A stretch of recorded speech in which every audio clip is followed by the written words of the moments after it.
Kahit walang gluta, ang pretty-pretty niya. Natural. Walang halong kemikal.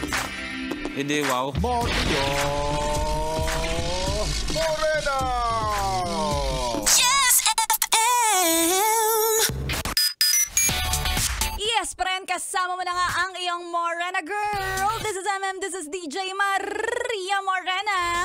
At ngayong araw ng Biyernes, binabati kita ng Happy National Workaholic Day. Ay, happy ba ang pagiging workaholic?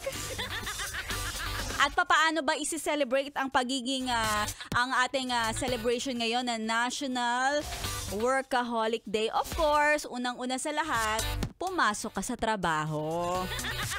O, diba? Paano ka matatawag na workaholic kung nasa bahay ka o naka-leave ka kagaya ni Christine? Ay, nako.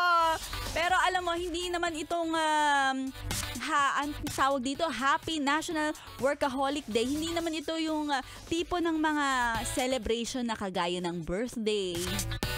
Hindi ito yung tipong yung lamesa ay punong-puno ng handaan, may spaghetti, may Shanghai, may lechong kawali, may lechon belly.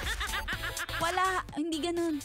Pag National Workaholic Day, yung celebration na to, ang lamesa puno ng mga paperworks, puno ng mga tatrabahuin. Ayan ang handa mo ngayong araw na to. Ay nako, sa lahat ng mga masisipag na nagtatrabaho, hindi lang 8 oras araw-araw, ay nako, isama mo pa yung traffic, pwede na yun. Pati yung traffic, kung bibilangin mo yung pagpasok at saka pag-uwi, parang inaabot ka na rin ng 12 oras na nawala at babalik ka sa bahay mo, diba? Ay nako, pagod talaga ang katawang lupa mo. Pero tandaan, sabi nga ni Steve Jobs, the only way to do great work is to love what you do. In Tagalog, mahalin mo ang trabaho, wag ang katrabaho. Charot. Eme lang. Basta tandaan mo, yes, friend, yung mga work-life balance. Alam mo, tama naman talaga na may mga panahon na kapag kailangan mong i-file yung mga leave, mag-leave. Sabi mo lang naman, isang araw lang naman, boss. Payagan mo naman, minsan lang naman magpahinga. Pupunta lang naman dito sa MBC, magsisend ng entries para sa ACS Millones. Mga ganon, diba? Oo, work-life balance pa rin na matatawag yan. At huwag mong uubusin yung lakas mo sa trabaho. Nako, kaya nga meron tayong mga lunch break. Ano pa? Coffee break. Bathroom break. Dapat yung mga ganyan, lubos-lubusin mo ang break. Kung hindi, jowa mo sa'yo ang makikipag-break. Hala ka!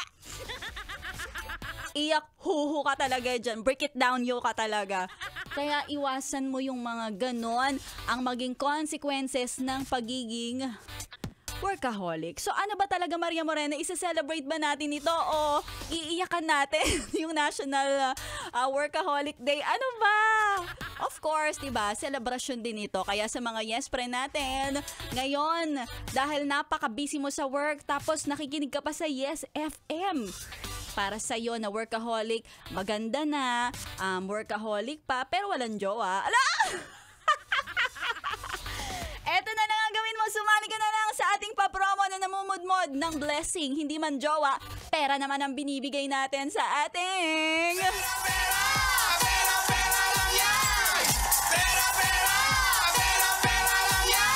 Pera-pera lang yan, promo. Yes, friend ko na nakikinig. Magpalista ka na at sumali. Kagaya ng libo-libong nagpalista na sa Yes FM Manila Facebook page para manalo din ng 1,000 pesos. At mamaya abangan mo dahil si Maria Morena ang magpapapanalo para sa'yo.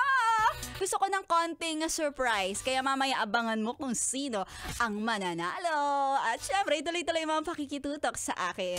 Dahil kasama mo ako hanggang alas 3. Dito lang yan sa 11.1 Yes FM at dahil July na. Here's July na magdangal. with laging tapat. Tutok lang, dito lang sa 101.1 Yes FM.